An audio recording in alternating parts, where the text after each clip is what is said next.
আসসালামু আলাইকুম এভরিওয়ান, আবারও আপনাদেরকে স্বাগতম শিওর জব শাটলিপিও কম্পিউটার ট্রেনিং সেন্টার টাঙ্গাইল থেকে। আজকে আমরা অলরেডি আমার ব্যক্তিগত পর্ব আজকে 37, কিন্তু আসলে টোটাল ভিডিওর কথা যদি আমি বলি তাহলে কিন্তু আজকে 60তম ভিডিও আপনারা দেখতে পাচ্ছেন অলরেডি। তো আমাদের চিন্তা ভাবনা হচ্ছে আমরা 100টা ভিডিও আসলে আপলোড করব। 100 ভিডিও আপলোড করার পরে আমাদের হচ্ছে অফলাইনে আমাদের টাঙ্গাইলে আপনাদের জন্য কোচিং কার্যক্রম আমরা চালু করতে যাচ্ছি, ঠিক আছে? তো এই মাসের ভিতরেই আমরা হচ্ছে 100 ভিডিও ইনশাল্লাহ কমপ্লিট করে ফেলবো এবং হচ্ছে আমরা আগামী মাস থেকেই আমাদের চিন্তা ভাবনা আছে যে আমরা হচ্ছে সরাসরি আপনাদেরকে ক্লাসরুমে আমরা পড়িয়ে থাকবো ইনশাল্লাহ।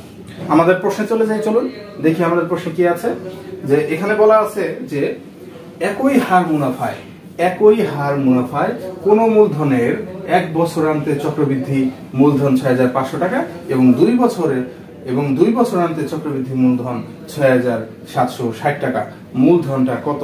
ঠিক আছে, তো এখানে কি বলছে যে 1 বছর এবং 2 বছরান্তে চক্রবৃদ্ধি মূলধনের কথা বলছে। তাহলে অবশ্যই চক্রবৃদ্ধি মূলধনের একটা সূত্র আমাদের জানা আছে। কি জানা আছে বলেন তো? চক্রবৃদ্ধি মূলধন C is equal P into 1 plus R whole to the power n। এটা কিসের সূত্র? এটা হচ্ছে কি চক্রবৃদ্ধি মূলধন নির্ণয়ের সূত্র। কিন্তু এটা কি সূত্রটা? C is equal P into 1 plus R whole to the power n। ঠিক আছে, তো C মানে কি? C হচ্ছে চক্রবৃদ্ধি মূলধন, P হচ্ছে মূলধন বা আসল, R হচ্ছে মুনাফার হার, আর n হচ্ছে বছরের পরিমাণ, কত বছর সেটা। ওকে, আচ্ছা তাহলে আমরা প্রশ্নে চলে যাই। তাহলে কি চাইছে বলেন তো? মূলধন চাইছে। যেটা চাই সেটা আমরা লিখে ফেললাম, যে মনে করি যে মূলধন হচ্ছে কি P টাকা, সেই P এর মানটা আমাদের বের হয়েছে 6250। ওকে, সেটা আমরা আগেই লিখে নিলাম যে আমাদের মূলধন হচ্ছে P। ঠিক আছে, আচ্ছা, এবং মুনাফার হারটা কত বলেন? এই যে একই হার মুনাফায় একটা কিন্তু কথা বলছে এখানে। কি কথাটা বলছে? কথাটা বলছে যে একই হার মুনাফায় সেই একই হারের পরিমাণ কত সেটা কিন্তু আমাদের জানা নাই। আমরা লিখলাম যে মনে করি যে মুনাফার হার হচ্ছে আর পার্সেন্ট। কথা ক্লিয়ার? এখন 1 বছরান্তে চক্রবৃদ্ধি মূলধনটা কত? 1 বছরান্তে যে এটা হচ্ছে কি C এর মান, এটা হচ্ছে কি C এর মান। চক্রবৃদ্ধি মূলধন 6500 টাকা is equal P into 1 plus R whole to the power 1। Whole to the power কত? 1। এই n এর মান 1, সেই জন্য আমরা এই 1টা উপরে লিখি নাই, জাস্ট আমরা লিখছি যে 6500 ইজ ইকুয়াল হচ্ছে P into 1 plus R। এটা 1 নং সমীকরণ দিছি। আরেকটা সমীকরণ কি? যে 2 বছরান্তে চক্রবৃদ্ধি মূলধন হচ্ছে 6760। এটা হচ্ছে কিসের মান? C এর মান। C is equal P into 1 plus R whole to the power n। n এর মান আমরা কি দিছি? n এর মান এখানে আমরা দিছি হচ্ছে 2। কেন দিছি 2? কারণ বলছে 2 বছর আনতে, সেই জন্য 2 দিছি।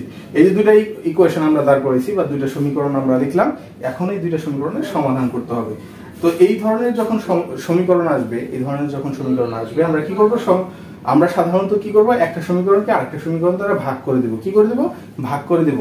ভাগ ছাড়া আসলে এখানে যে কোনো একটা মান আমাদের আসবে না এখানে। ঠিক আছে, সো আমরা ভাগ করলাম। কি করলাম? যে সমীকরণ 2 কে 1 দ্বারা ভাগ করে পাই, তাহলে আমাদের 6760 এটা উপরে গেছে আর নিচে আসছে 6500।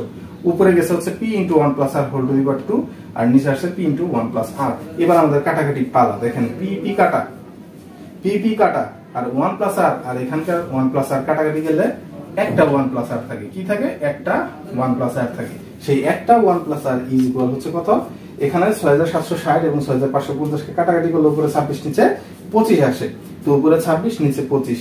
তো এখন আমরা কি করছি দেখেন, এই 1টা যদি ওই পাশে যায়, এটা আছে প্লাস আকারে, ওই পাশে গেলে বিয়োগ হয়ে যাবে। তো 1টা ওই পাশে গিয়ে দেখেন বিয়োগ হয়ে গেছে।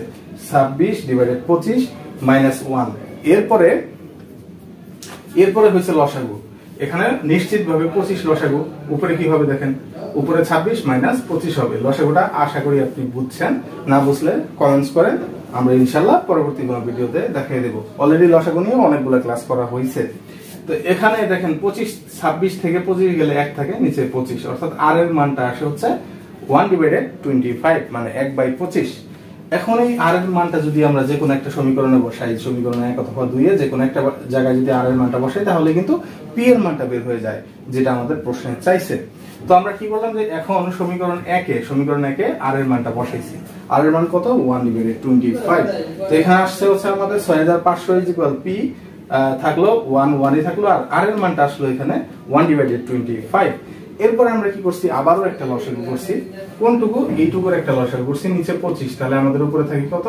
25 প্লাস 1 মানে উপরে 26 নিচে 25। এই যে 26/25 থাকলো, এই মানটা পরের লাইনে কি হয়েছে, ওই পাশে চলে গেছে। ওই পাশে চলে গেলে কি হবে বলেন তো? এক পাশ থেকে আরেক পাশে গেলে উপরেরটা যাবে নিচে, নিচেরটা যাবে উপরে। 25 চলে গেছে উপরে আর 26 চলে গেছে নিচে। তাহলে 26 আর 6500 কাটাকাটি করলে কত হয়? 26 হতে 26 আর 26 250 হচ্ছে 6500। তো নরমালি আমাদের 250 এর 25 গুণ করে আমরা নামাই দিছি 6250, অর্থাৎ নির্ণীয় মূলধন হচ্ছে আমাদের কত? 6250 টাকা। ঠিক আছে? আচ্ছা, তো আপনাদের পরবর্তী ভিডিও দেখার জন্য আমন্ত্রণ রইল। তো ইনশাআল্লাহ আমরা একটা চিন্তা ভাবনা করছি যে 85তম পর্ব, এটা কততম পর্ব চলতেছে? আমার ব্যক্তিগতভাবে 37তম পর্ব, কিন্তু হচ্ছে টোটাল হচ্ছে এই ভিডিওটা হচ্ছে 60তম পর্ব হচ্ছে। এই ভিডিওটা হচ্ছে 60তম ভিডিও। তো আমাদের 85তম ভিডিও পর্যন্ত আমরা চিন্তা করছি যে এই হোয়াইট বোর্ডে আমরা ক্লাস নিব, এবং 86 থেকে 100 নাম্বার পর্ব, যে লাস্ট 15টা পর্ব, ওই 15টা পর্ব আমরা ইনশাআল্লাহ স্মার্ট বোর্ডে আমরা আপনাদেরকে পড়াবো। ঠিক আছে? তো এইভাবে আমাদের 100 ভিডিও যখন ক্রস করবে তখনই আমরা আপনাদেরকে অফলাইনে পড়ানো শুরু করব। তো আপনারা দ্রুত আমাদের সাথে যোগাযোগ করুন। দেখেন স্ক্রিনে অলরেডি আমাদের কিন্তু এই যে আমাদের যোগাযোগের ঠিকানা, হোয়াটসঅ্যাপ নাম্বার, ফোন নাম্বার সবই কিন্তু দেওয়া আছে। আমাদের ইউটিউব চ্যানেলের নাম দেওয়া আছে, দেখেন আমাদের ফেসবুক পেজের নামও দেওয়া আছে। আপনারা দ্রুত আমাদের সাথে যোগাযোগ করুন। আমরা অতি দ্রুততার সাথেই কোচিং এর অফলাইন কার্যক্রম শুরু করতে যাচ্ছি ইনশাআল্লাহ। ধন্যবাদ সবাইকে।